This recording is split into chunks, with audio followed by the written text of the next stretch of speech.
Okey, kali ini kita akan belajar pelajaran akhlak tingkatan 2, tajuk muliakan ibu bapa dan bahagiakan keluarga. Objektif adalah merumus adab kepada ibu bapa dan keluarga dan mengamalkannya secara beradab dan istiqamah. 6.7.1 menyatakan dalil nakli kewajipan beradab kepada ibu bapa. 6.7.2 menjelaskan cara beradab kepada ibu bapa dari aspek percakapan dan tingkah laku. 6.7.3 menerangkan kepentingan beradab kepada ibu bapa dan keluarga. Jom kita dengar.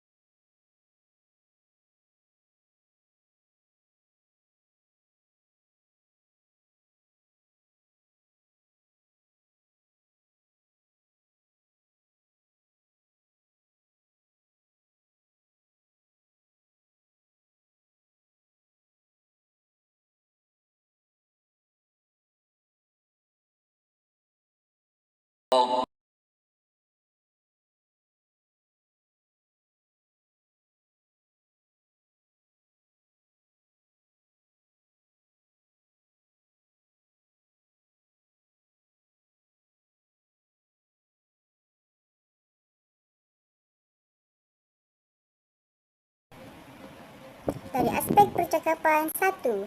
Sopan santun. Kita perlulah bersopan santun kepada kedua ibu bapa kita, iaitu dengan nada suara dan intonasi yang lemah lembut. Dan kita jangan tinggi suara atau marah kepada kedua ibu bapa kita.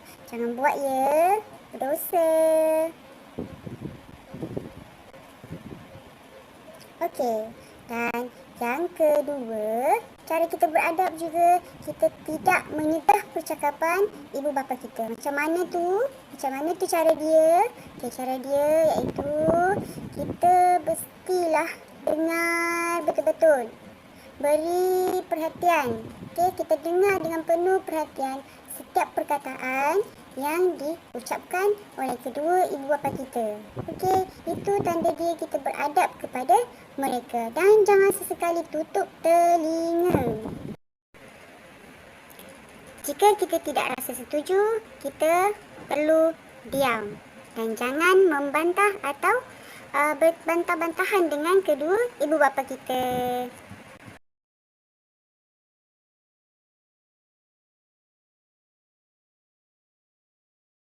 Yang ketiga adalah kita perlulah menggunakan suara yang lembut apabila bercakap dengan mereka. Ini kerana akan dapat menyenangkan hati dan perasaan mereka.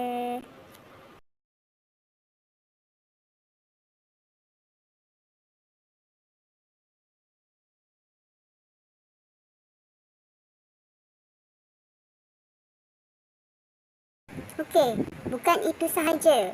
Kenapa kita perlu menggunakan suara yang lembut? Paling penting adalah untuk menjaga perasaan kedua ibu bapa kita. Okey? Okey, seterusnya adalah cara beradab dari aspek tingkah laku. Yang pertama, selalu menziarahi kedua ibu bapa dan keluarga jika kita tinggal berasingan dengan mereka. Bila kita selalu menziarahi kedua ibu bapa dan keluarga, ini akan dapat menghilangkan rasa rindu kepada anak dan cucu-cucu mereka. Kita pun dapat pahala.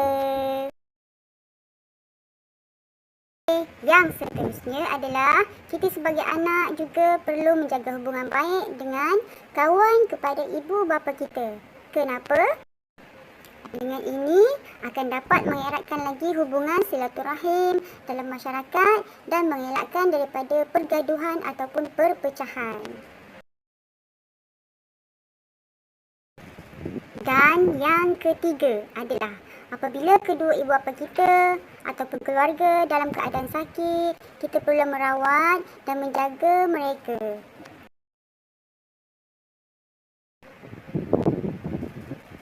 Dan jika mereka sakit, bawa mereka ke hospital untuk dapatkan rawatan yang betul dan yang tepat. Okey? Dan yang keempat, memberikan nafkah ataupun perbelanjaan kepada kedua ibu bapa kita sebagai tanda rasa kasih dan sayang, dan juga paling penting sebagai tanda terima kasih kepada kedua ibu bapa kita. Ingat pesanan ni, jaga adab kepada kedua ibu bapa dan juga keluarga. Okey? Seterusnya, kita akan belajar kepentingan beradab kepada ibu bapa dan keluarga. Okey? Kenapa kita perlu beradab kepada kedua ibu bapa dan keluarga kita? Beradab kepada kedua ibu bapa adalah merupakan perintah daripada Allah. Apabila kita beradab kepada mereka, bermaksud kita telah melaksanakan perintah daripada Allah. Apabila kita beradab kepada kedua ibu bapa dan keluarga, ia akan menjadikan kita seorang yang berwibawa, mempunyai jati diri yang tinggi.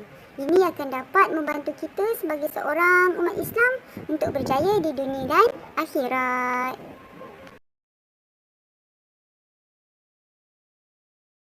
Dan seterusnya, menjadi peranan kita untuk menjadi contoh tauladan kepada orang lain. Kita perlu menunjukkan adab-adab yang baik, terutamanya kepada bukan Islam.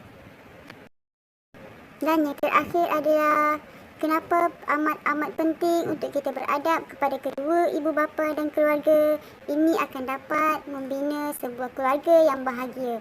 Tiada perasaan hasad dengki, tiada perpecahan, tiada perbalahan dan tiada pergaduhan. Okey? So, jangan lupa sayangi keluarga kita.